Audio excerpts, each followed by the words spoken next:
I'm Brendan Walker, and I'm here at one of the most popular places in downtown Dartmouth, probably the hub of music here in downtown Dartmouth. Stagger's Pub and Grub, entertainment 5 nights a week. And I'm here with Cecil MacDougall, who is a Nova Scotia Country Music Hall of Fame inductee of 2024. Has been around the world probably more than once, and very talented multi-genre musician. Cecil, it's great to have you here today. Thank you very much. Great to be here. And thank you for having me on your stage on a day, and we'll talk about that later. But sure. Let's go back to the early years of Cecil. Tell us a little bit about yourself and your upbringing and all that stuff. Well, I come from a family that's very humble beginnings, and 3 brothers, 2 sisters, mom and dad, and they were good days. There were hard days, but they were good days. And yeah, no regrets from that, just happy to have been there, so it helped define who I am. Now, and I believe you said your mother was a stay-at-home mother. She was, yeah. My dad worked for the city of Halifax, labor leader, and my mom stayed home and took care of 4 boys. And her hands full, I can tell you that for sure. Now, officially you started music around 16, but that wasn't the first time you started music. What made you start music at such a young age? I believe you said 12, around 12 years old. That was my first gig. That's my first paying job. Tell us a little bit about that experience. Actually, when I started music, my brother Frank, oldest brother, he took guitar lessons, didn't like it, gave the guitar to me, and I'd always they tell me from the time I can crawl, I always had a thing for music. So he gave me his guitar and showed me 3 chords, and I was away. I was 5 at that point, and just kept learning more and more, and had an urge to play. So I got together with a couple of guys in my neighborhood, 2 brothers actually, Bill and Jim Butler, and we formed a band called Short of Cash. And our first gig, I was 12, we went to a small community called the Bays Cove on the Eastern Shore, just around the Clam Harbor area. And it was a New Year's Eve job. Big blizzard that night. Not many people showed up. Ended up making $7.50 for the night, but it was good. And that started me on the path to play. Now, you've had a chance to play here on the East Coast, and you've also spent time around Canada as well. Explain a little bit of the difference between the different places that you played. Like, you obviously learned from many different people over the years, but is there a difference from, let's say, your BC, your West days to the East Coast days? Were there any differentials from there in terms of music? But the music itself was pretty consistent, all the way across, because we did a specific genre of music, and these clubs catered to that. But the people were always good, always welcoming, with the exception of a couple places. But we thrived on it, and we moved forward. Canada was a great playground, a great place to learn my craft. I've been across, I don't know, I lost count how many times, and but always a good time, from St. John's, Newfoundland to Victoria, BC, points in between. Now, in my research, I found a clip of a song that you wrote called "That's Life." Yes. And and it kind of made me realize that you're not just a country guy, you're a blues guy as well. Love blues. Where do the stories come from when you write music? Well, usually from life, some part of something that's going on in your life. Now, that particular song, "That's Life," woke up one morning and my wife, she was gone. So that's fine. 8:15, things were just, crazy in my head. I got a letter from the Musicians Union that day. They wanted me to pay dues, and I hadn't played for a long time. And music store called, said, we need your guitar, bud. You got to bring it back. So from that point on, my van died on the side of the road. They towed it away. Couldn't get it out of Hoff. Didn't have the money for that either. And I got home around supper time. I said, well, at least I can watch a soap opera tonight. That's the day they took the TV show Texas on TV. And that was the final blow for the day. So that's where the song came from, all in one day. So we go from the East Coast to the West Coast, and then there's Europe. Yes. Tell us about being on a cruise ship and being an entertainer on a cruise ship. How was that experience? It was great at first. You know, like I loved the ship. She was at that time she was considered the biggest cruise ship in the world. She was called the Europa, and she sails for Celia Cruise Lines out of Stockholm. Beautiful ship, a lot of decks. 3 of them were mall with 5-star restaurants, gymnasiums, swimming pools, saunas, you name it, you had it. But when you're on board ship, you do 5 sets a day, and they range from 1 in the afternoon to 1 in the morning. So it's sporadic when you play. But the response was great. I got along great there. As I say, the ship had everything you could ever want. And after 2 weeks on board ship, the ship starts to get really small, you know, because you're confined. But I loved it. It was great. The crew on board the ship were amazing. They're absolutely wonderful people. You've had the ability to, or the opportunity rather, to work with a lot of people over the years. Was there any advice that they've given you over the years that you've carried on even to today? Yeah. The greatest piece of advice I think that was ever given to me was, Cecil, be true to you. Be true to who you are and do things your own way. You don't need to emulate or impersonate George Jones or Waylon Jennings because they've done their music. Do yours and keep yourself real and just do it your way. Now, that advice obviously has treated you well over the years.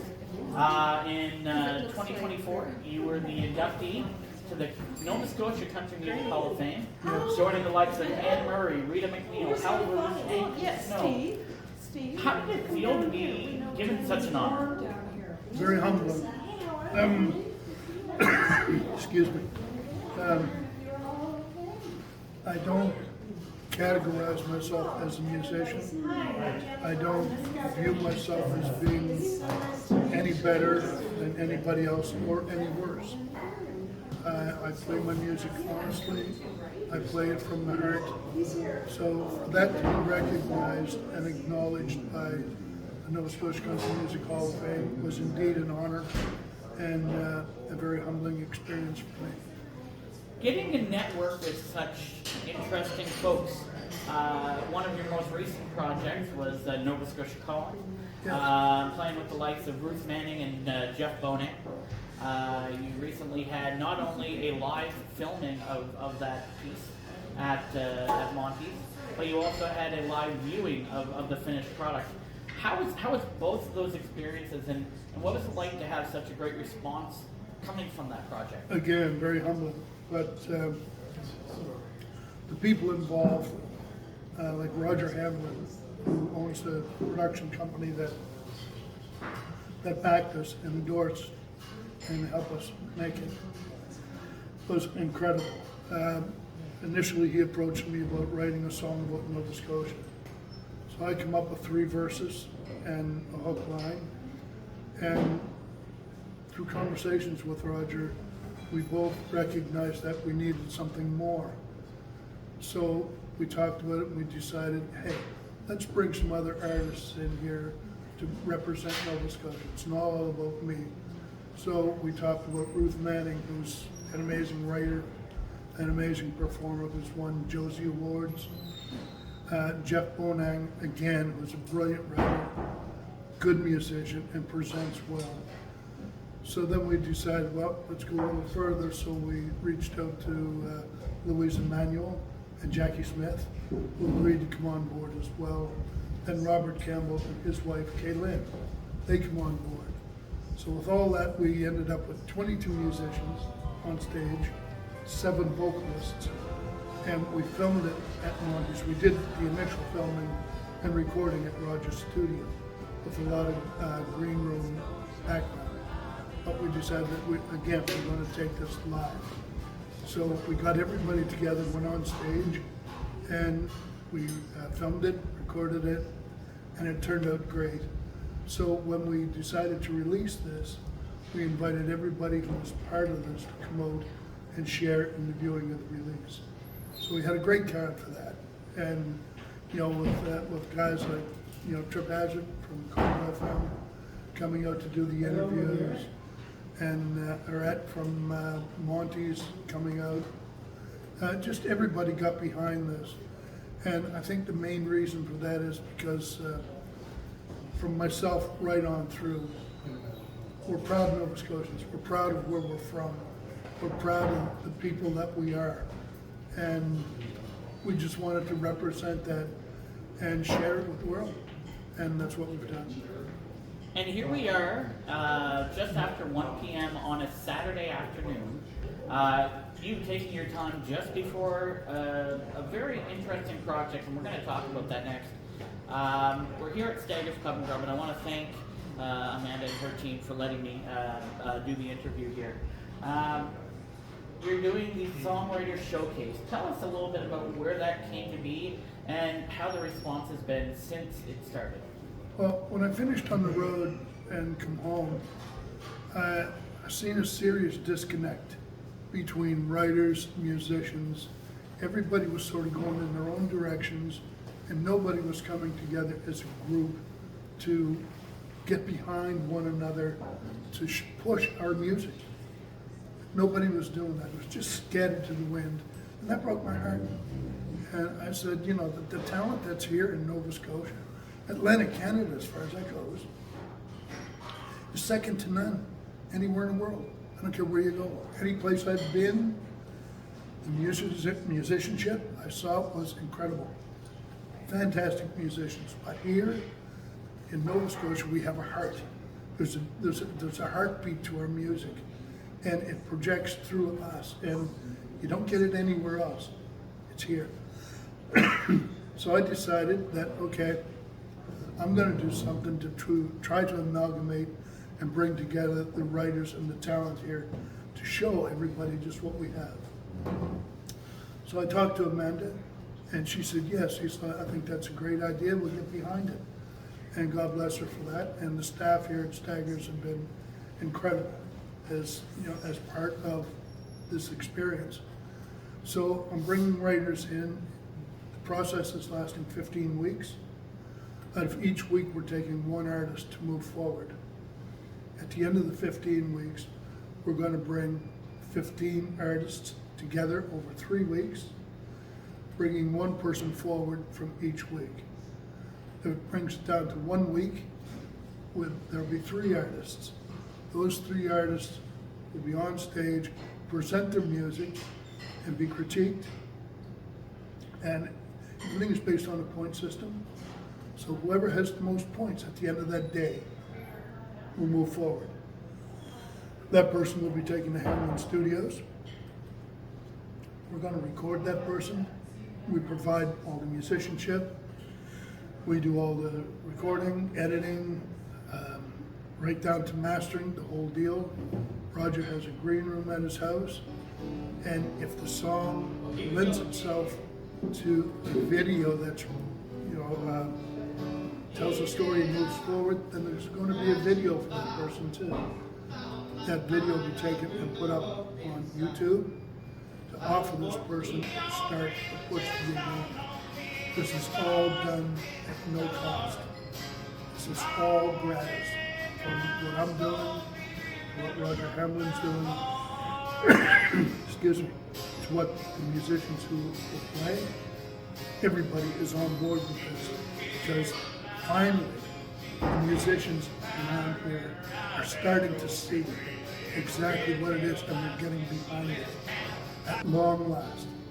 I'm so glad to see it, and I'll do whatever I can within my power to help any new artist get started, to share my experiences with them. Whether it's applicable or not, it might be, I don't know. But I'm here to talk to, and I'm here to offer my help in any way I can. This community has a lot of great supporters in terms of supporting live music. Not only just the music, but the venues. We're in Staggers right now. You've had great support at Monty's. A name comes to mind, and I mentioned it before, who passed away in August, a very big supporter of live music, Sean McKenna, who was working tirelessly to make sure everybody got seen. Why is it important for artists nowadays locally to get seen? More so other than the ones that are like already known. Why is it important for the local artists to get seen? Well, to answer that, it's multi-layered. Number one, we have to stand together because the genie is out of the bottle with AI. More and more people, record labels, companies are turning to AI because they don't have to pay musicians, they don't have to pay writers, they pay a tech to sit behind the computer, program that computer to pump out music. That's going to damage our industry immensely. I understand the reasoning for it. Technology is technology, and it's all money driven. So the corporations and the techies out there who are doing this, I don't know if they realize it or not, but they're killing live music. They're part of that. So that being said, every artist who comes up, if they decide, well, hey, I can write lyrics, I can write music, I can feed it into AI, and it'll pump out a song. The musician doesn't have to use other players. So there's pluses and minuses with that. The AI version of music is technically impeccable. There's no flaws in it because it's computer generated and analyzed through AI, which removes the human factor from music, the heartbeat of music, which can only be given by players. But again, being multi-layered, where's the future going? And that genie's out the bottle and you can't put it back in. So to young artists out there who feel the need to do that, they're our future. You know, guys like myself and other artists of an age, we are a dying breed. What we've done has been done, and I don't know if I doubt if it'll ever come back to what it was. So if young artists are inclined to do that, I wish you the best of luck. It is the way of the future, and there's no stopping it. So that's the way I see it going. So you're just a few minutes away from beginning your songwriter showcase, and it's weird because I'm sitting in a bar. I'd say there's a good 15 people in here right now, and it's eerily quiet. So I'm going to end the interview now so people can start talking again and interacting. But I want to say thank you to you, Cecil, for the chance to be able to speak with me. And I really appreciate your time. Thank you for taking the time, and I really appreciate it. And I've been speaking with Cecil MacDougall here at Stagger's Pub and Grub, and we'll see you next time. Can I make one closing note, please? Sure. I want to send out an invitation to every writer in this province who wants to do something musically. This is a stage right here at Staggers to do it. Your career could get started here.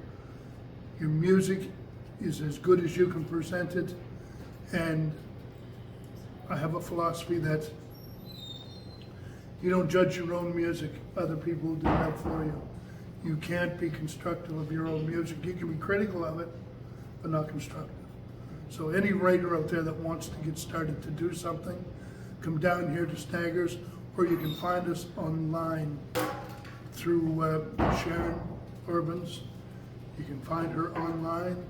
You can find applications at Staggers, at Seaside FM, and at Renegade Records. Come out and be a part of this.